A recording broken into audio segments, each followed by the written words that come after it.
Binatikos ng dating kalihim ng Department of National Defense na si Norberto Gonzales ang tila mabagal na aksyon ng Administrasyong Marcos sa paglilikas sa mga OFW sa Middle East.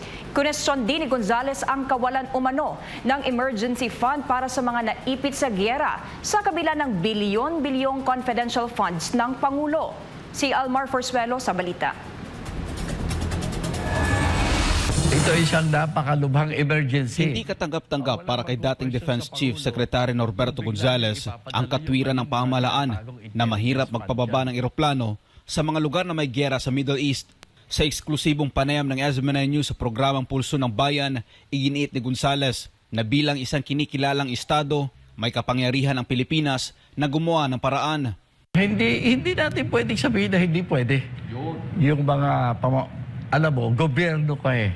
At saka recognize ka as a state ng ibang bansa.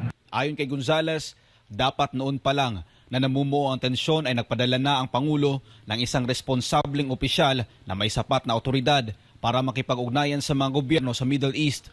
Ang importante yung presidente natin ay mag-isip. At utusan niya na yun, dapat niyang utusan. Kung ayaw niyang pumunta sa Middle East, mag-utos siya ng mga nakakaintindi. Kaya sabi ko nga, magpadala tayo ng isang responsible na official na doon mismo magsimula siyang maggawa ng mga pagpaplano na nakadugtog dito sa atin sa Manila. May sapat siyang authority. Ay makakakuha siya ng tulong doon on the level of governments. Dagdag pa ni Gonzales na kung naging handa lang ang pamahalaan, naging mabilis sana ang pagbibigay ng karampatang tulong para sa mga OFW at hindi gawing palusot na mahirap magpadala ng eroplano na susundo. Kaya sasabihin na walang flight, hindi totoong walang flight na pwedeng makarating kung saan may kaguluhan. Hindi yung ginagawa pa natin excuse yung hindi tayo makakalipad doon. At walang flight na pwede. Hindi totoo yan. Sinasabi ko na derechahan. Hindi totoo na hindi tayo pwedeng magpadala ng eroplano o sumakay sa mga eroplano na nandoon. Hindi totoo yan. Bukod sa logistics, ipinagtataka rin ng dating kalihim kung bakit tila wala nakahandang emergency fund ang ating mga embahada para sa ganitong krisis.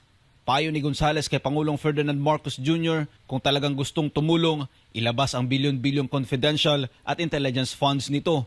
Nakakapagtaka na nagkagulo tayong bigla eh. Walang emergency funding ang mga embassies natin doon. Pero ang balita natin, di ba bilyon-bilyon yung confidential at saka intelligence fund ng ating presidente. Eh kung talagang gusto niya tumulong sa ating mga kababayan sa Middle East, i-release niya yan. Para sa Diyos sa Pilipinas kung mahal, Almar Forzuelo, SB9 News.